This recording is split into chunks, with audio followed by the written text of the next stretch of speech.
We go now from one Twitter-based relationship that I have to another one, and we're going to talk to Josh Caplan, editor-in-chief of Vessel News, and we go on the other side of Ottawa, which I just mentioned as having their back against the wall if they're going to be the first Canadian team in 24 years to win a Stanley Cup. They're down 3-2. We're not going to talk about that, but I thought that's an interesting point because Ottawa is right in between Toronto and Montreal geographically, and Josh is in Montreal, and he joins me right now. Josh, nice to make your acquaintance.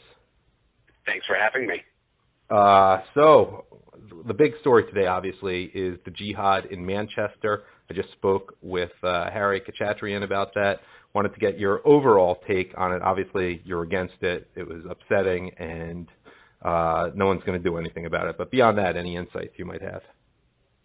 Well, I mean, look, this is yet another example of the Western man bowing its knee to radical Islam. I mean, I think Katie Hopkins tweeted it best when she's demanding for men of the West, wives of the West, to stand up and raise tough children and defend them when you have these jihadists invading their nation. You have Prime Minister Theresa May stating that the British people will stand up once again in strength and take this in stride.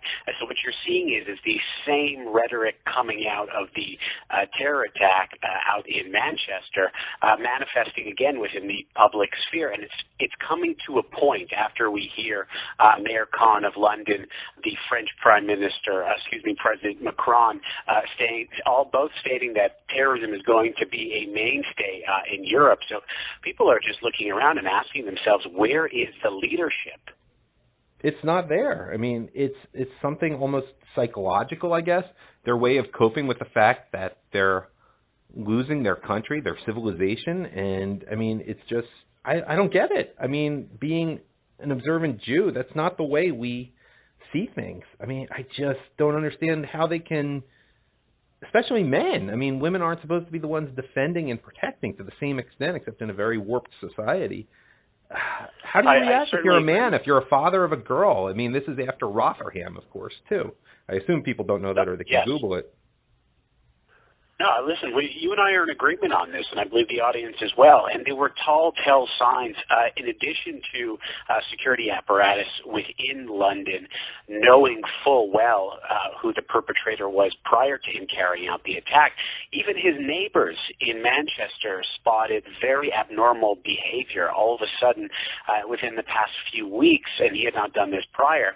He was praying very loudly outside in his parents' yard, screaming Islamic prayers at the top of his lungs, as per a report from the Daily Mail that we have on Vessel News IO. That's almost weird. I mean, it's not like the way the 9/11 terrorists behaved.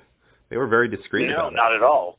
No, they were much more covert about their faith. But with all that being said, right now there is a public debate going on around this act of terrorism, in which how do we deal with Muslims from a security standpoint that are already on the radar in terms of when to move in and charge them or up the investigation seriousness, and then how does the everyday average citizen that has Muslims living in their communities that might be engaging in similar behavior, how do they react to this without having the PC police come after them in full force? We see, again, Katie Hopkins, a brilliant pundit and writer out of the UK. People don't know that much about her background, so maybe you could give a little background on Katie Hopkins, because I had heard her name for the first time a few weeks ago, then I saw someone reported her last night.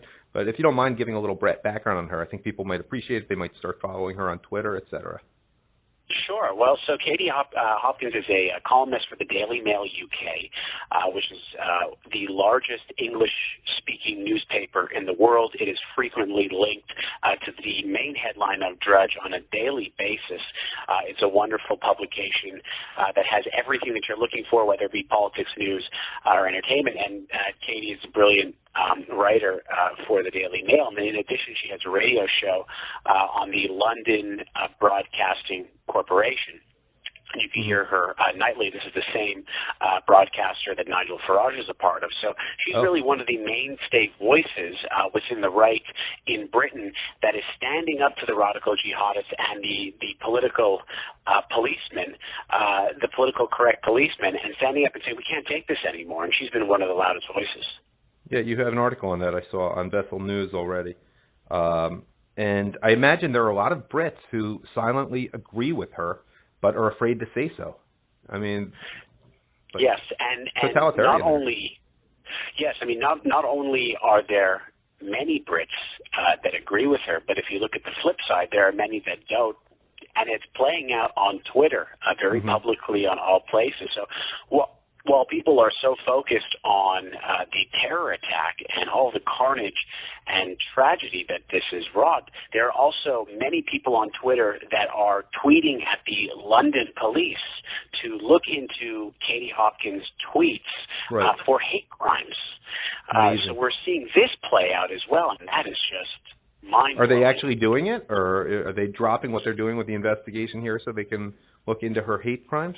What's wrong with these people? What's wrong with them? I don't think that's the case, because these are London police officers that are being tweeted at, not from Manchester. But that just goes to show you priorities. Yeah, absolutely.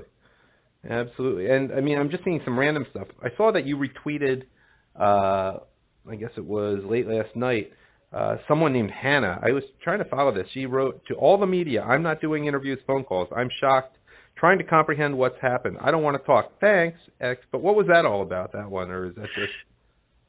I don't know who this person is. Okay, so she was the girl that posted the very first video from inside Manchester Arena. It went absolutely viral. To my knowledge, it might have anywhere.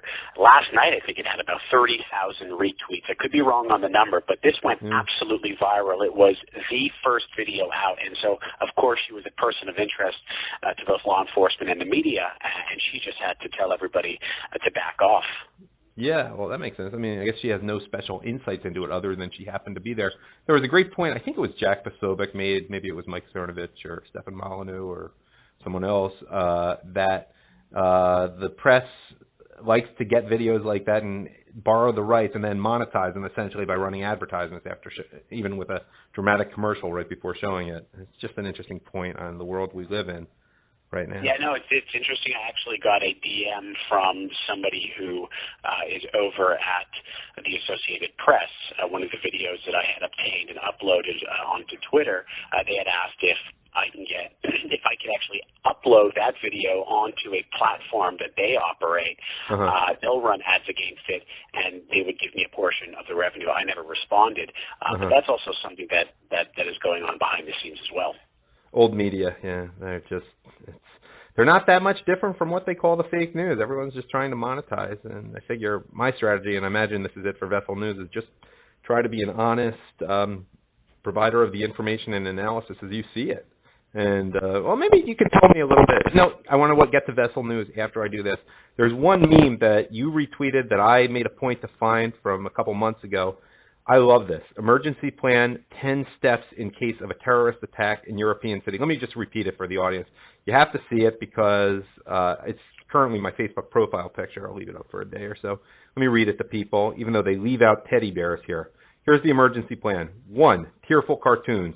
2, Facebook filter, and they have a great one from The Simpsons with a French flag that says, I'm helping. 3, crying on TV. 4, light up buildings. 5, candlelight vigils. Again, they left out the teddy bears. The only thing I can say about this. 6, more refugees. 7, call those who want to stop it bigots. 8, wait for the next attack. 9, repeat. 10, do nothing. Does that not say it all? No, it certainly does. I mean, that's what the meme went viral. It's a perfect, it encapsulates perfectly both the sentiment and the illogical progression of how these terrorist attacks unfold afterwards in terms of how the public sentiment is. And it really is just a shame that something like this actually is in existence, and we don't have somebody like Katie Hopkins or other people that are standing up, that are telling people to stand up, and they actually do so to fight against this really unspeakable evil. Okay, let me talk to you a little bit about Vessel News, but remind people that You can be found on Twitter at Josh D. Caplan, Caplan, and Vessel News is vesselnews.io. What's IO again, by the way? I should know that. Sure. So IO is my attempt at being Silicon Valley trendy. A lot of the startups out there end in IO, and also I'll admit that .com was taken, so I went with IO. What does IO stand for again? It's not some country in the South Pacific?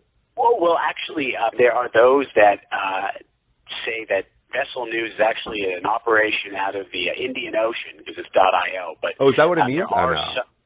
Well, I mean, there are actually very few websites that operate out of the Indian Ocean that use .io. We're not one of them.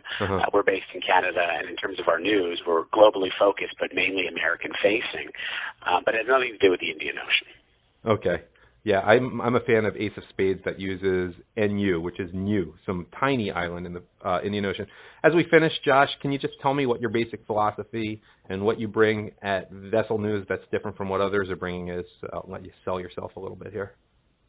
Sure. Well, I mean, I took a look at the media landscape, specifically the conservative movement, and I saw a very rigid, outdated model that used mainly a political focus to get out the news. What was going on in D.C.? What was Paul Ryan saying? What was Obama saying? What's Trump saying?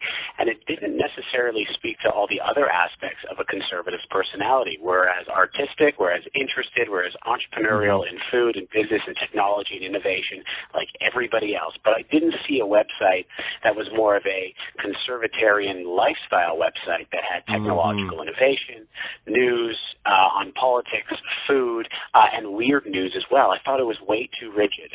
Now, in terms of the model itself, Vessel News is a one-man operation. So I'm handpicking content from providers of over 1,000 different websites throughout the world.